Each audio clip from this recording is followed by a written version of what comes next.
Assalamualaikum warahmatullahi wabarakatuh dan salam sejahtera. Hari ini kita akan belajar sejarah tingkatan 5 KSSM bab 9 Dasar Luar Malaysia dengan tajuk kecilnya Malaysia dalam Pergerakan Negara-Negara Tanpa Pihak ataupun singkatannya NAM.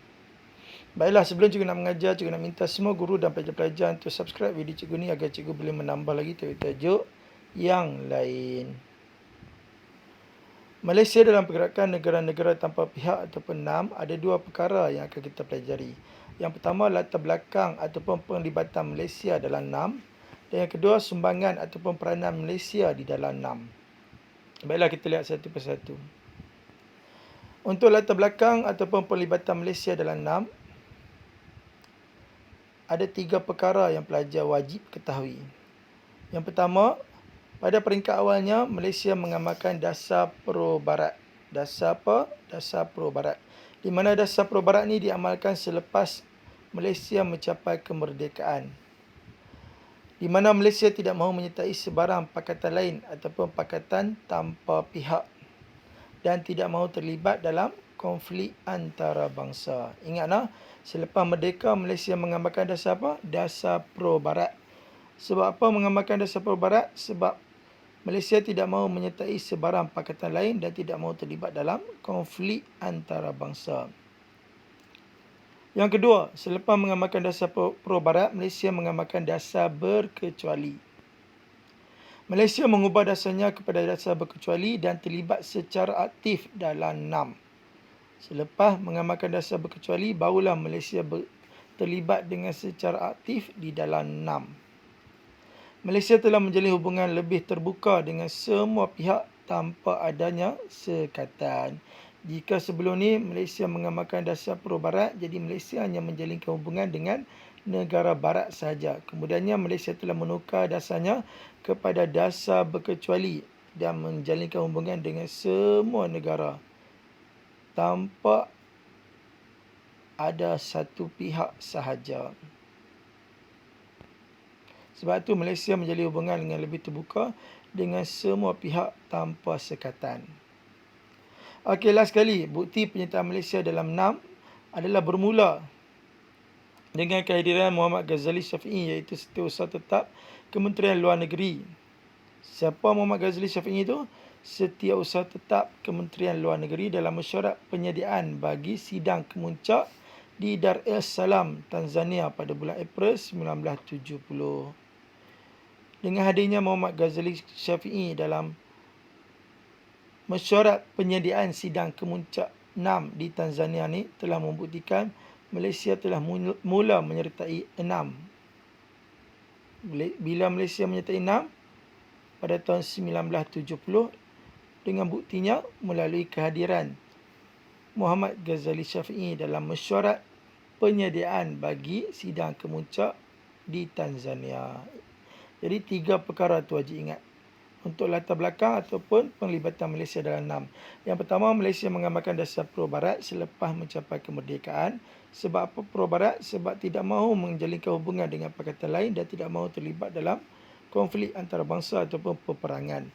Selepas Pro-Barat, yang kedua, Malaysia mengamalkan Dasar Berkecuali. Selepas mengamalkan Dasar Berkecuali, barulah Malaysia terlibat dengan secara aktif dalam NAM.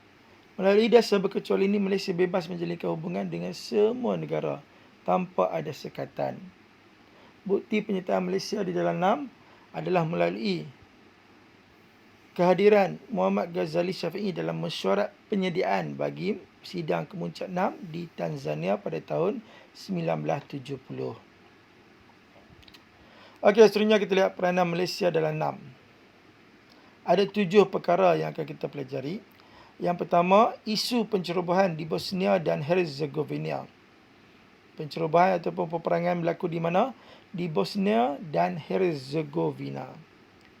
Yang kedua, membantah kuasa besar menyerang negara kecil ataupun membantah kuasa besar menyerang kuasa kecil. Yang ketiga, Malaysia menjadi tuan rumah sidang kemuncak NAM. Yang keempat, isu berkaitan dengan apartheid. Yang kelima, isu kawalan senjata nuklear. Yang keenam, Asia Tenggara sebagai kawasan berkecuali. Dan yang ketujuh, Deklarasi Kuala Lumpur. Okey, tengok dia punya formula untuk tujuh peranan ni. Bosku hidang taik nyamuk kecuali di Kuala Lumpur. Bosku ni suka hidang taik nyamuk di semua negeri. Kecuali di negeri mana? Negeri Kuala Lumpur. Jadi formulanya, bosku hidang taik nyamuk kecuali di Kuala Lumpur. Okey, tengok perangan formula. Bos merujuk kepada Bosnia dan Herzegovina, iaitu pencerobohan di Bosnia dan Herzegovina.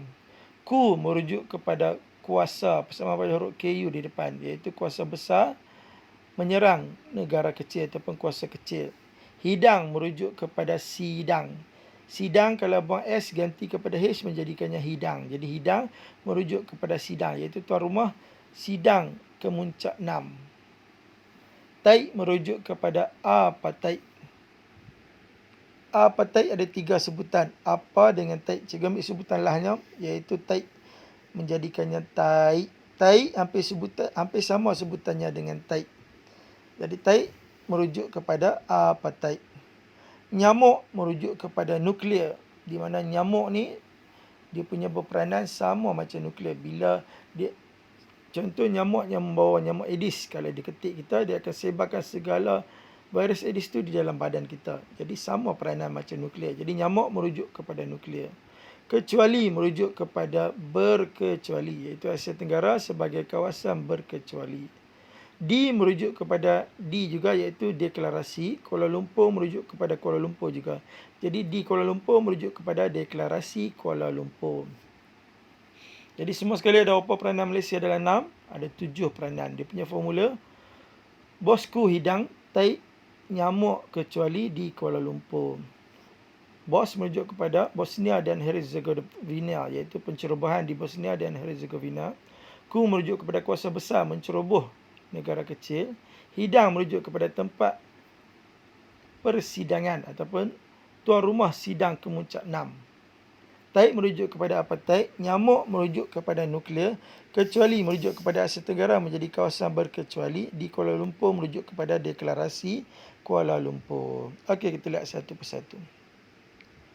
Yang pertama, isu pencerobohan di Bosnia dan Herzegovina. Malaysia sangat lantang menyuarakan isu berkaitan dengan Bosnia Herzegovina yang ditekan ataupun yang diserang oleh Serbia. Ingatlah, Bosnia Herzegovina diserang oleh siapa? Oleh Serbia. Dalam sidang Kemuncak 6 di Jakarta, Indonesia.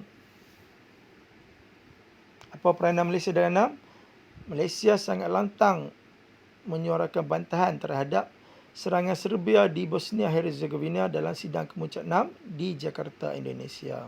Antara kerja Malaysia berkaitan dengan isu Bosnia dan Herzegovina, yang pertama, kedudukan Yugoslavia, iaitu salah sebuah negara pengasas 6, digantung keahliannya di dalam pertubuhan 6 ini. Sebab apa Yugoslavia yang digantung bukan Serbia? Sebab Serbia ni adalah negara yang besar.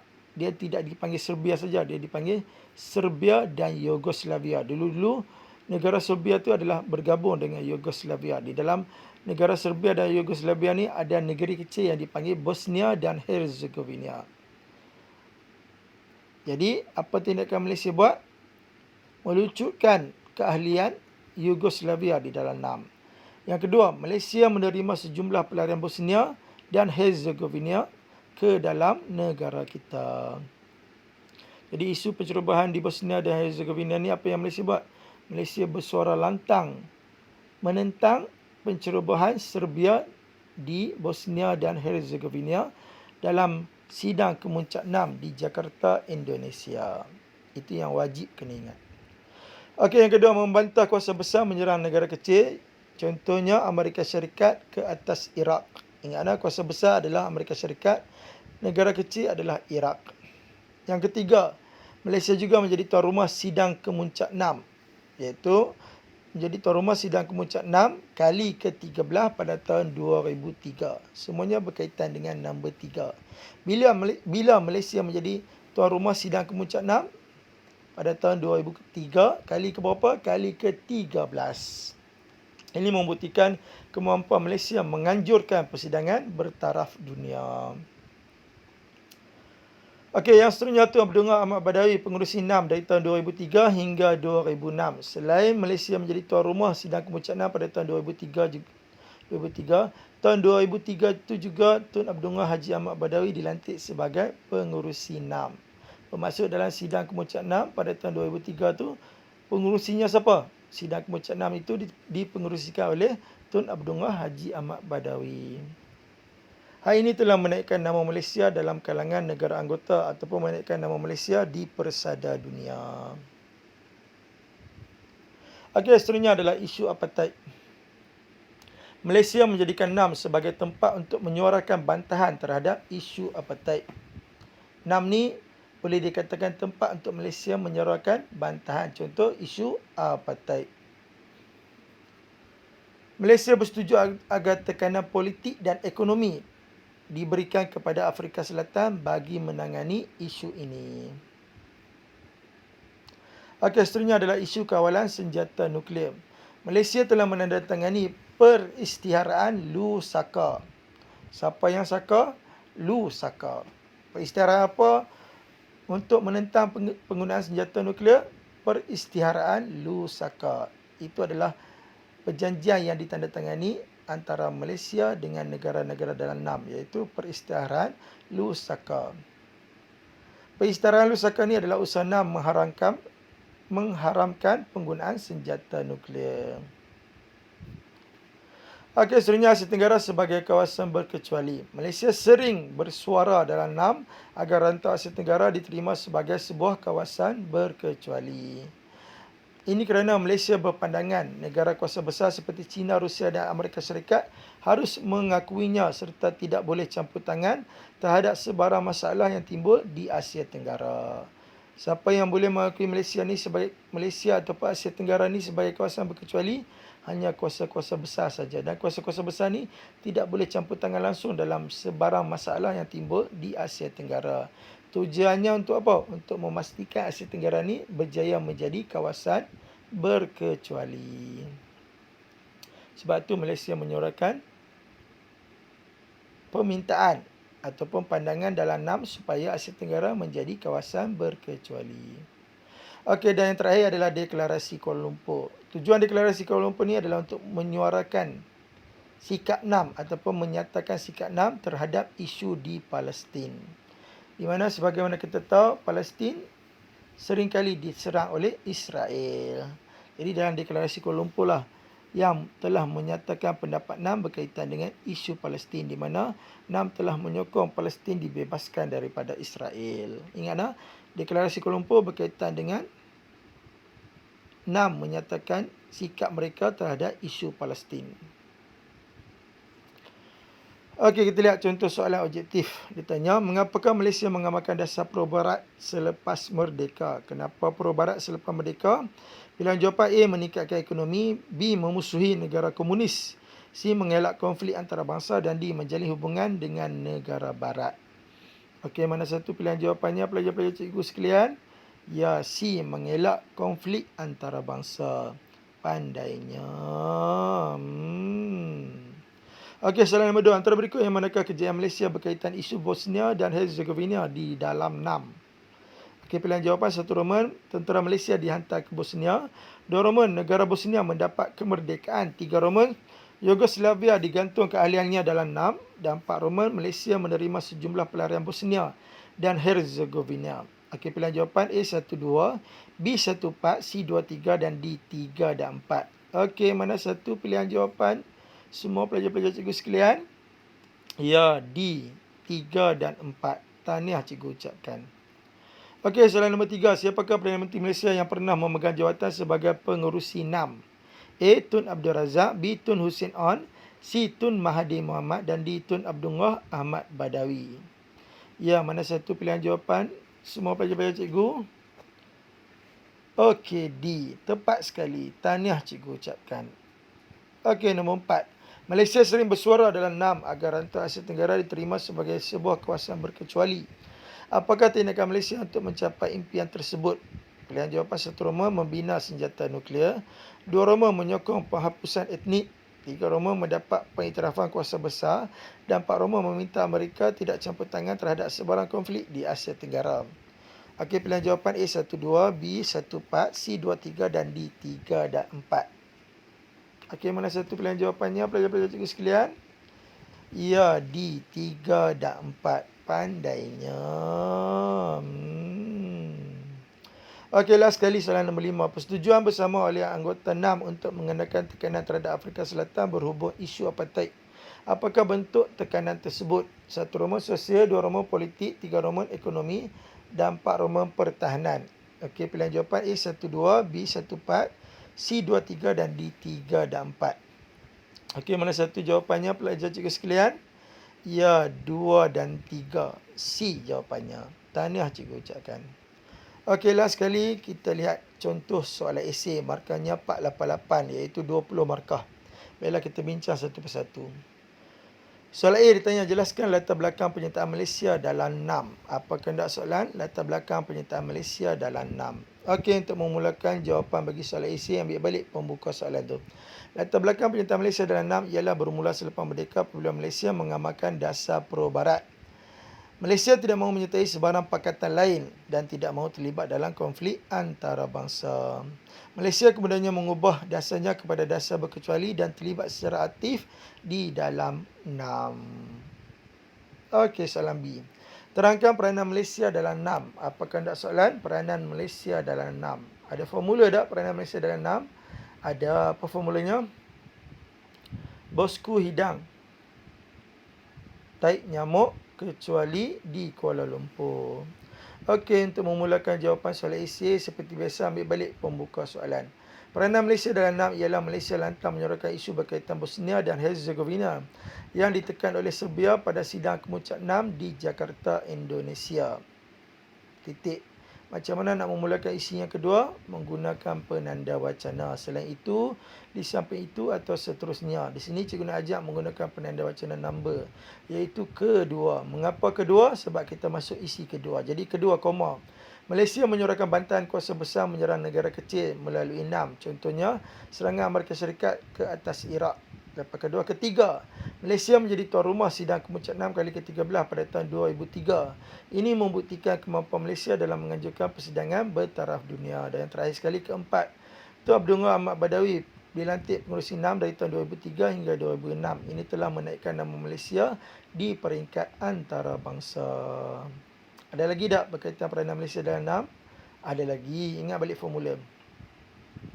Bosku hidang taik nyamuk. Taik itu merujuk kepada isu apartheid, di mana Malaysia menyuarakan bantahan terhadap isu apartheid yang dilaksanakan di Afrika Selatan.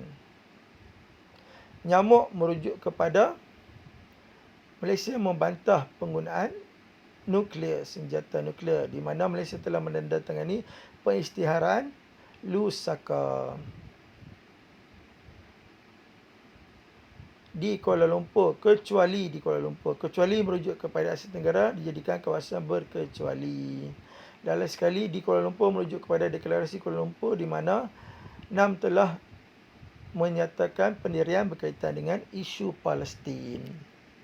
Okey, dan last sekali soalan C. Soalan kibat ditanya, pada pendapat anda, apakah langkah-langkah untuk menjalin hubungan baik dengan negara lain? Apa kehendak soalan? Langkah-langkah untuk menjalin hubungan baik dengan negara lain. Okey, untuk memulakan soalan esei, seperti biasa ambil balik pembuka soalan. Langkah-langkah untuk menjalin hubungan baik dengan negara lain ialah dengan menghormati kedaulatan negara lain. Titik. Huraiannya, hari ini kerana Malaysia mengamalkan dasar tidak campur tangan dalam urusan negara lain. Titik. Contohnya, di negara yang dilanda peperangan seperti Syria, dalam sekali kesannya politik negara menjadi stabil dan kedaulatan negara dapat dipelihara. Okey, macam mana nak memulakan isi yang kedua? Menggunakan number. Jadi cara kedua ataupun kedua saja koma. Cara kedua ialah dengan membantu meningkatkan ekonomi melalui perjanjian perdagangan dua hala. Huraiannya, hal ini agar dapat meningkatkan pasaran import dan ekspor dalam negara. Misalnya Malaysia mengimport beras dari negara Thailand dan mengeksport getah dan biji timah ke Britain. Kesannya dapat menambah pendapatan negara masing-masing. Last sekali, cara ketiga ialah mengadakan hubungan diplomatik dengan negara lain. Hal ini dengan mengadakan banyak lawatan ke negara luar seperti Afrika Selatan, Amerika Selatan, Caribbean, Pasifik Selatan. Kesannya wujud semangat serta kawan dan kesepakatan antara negara dalam semua bidang. Okey, ingatlah, isi satu markah, huraian satu markah, contoh satu markah dan kesan satu markah. Sekiranya ada kesan lanjutan atau huraian lanjutan, masih lagi akan dapat satu lagi markah tambahan. Huraian lanjutan satu markah, kesan lanjutan satu markah. Jadi semua sekali markah penuh adalah 8 markah. Okey, hanya sekadar itu saja. Kita jumpa lagi dalam kelas sejarah seterusnya. Sekian, Assalamualaikum warahmatullahi wabarakatuh.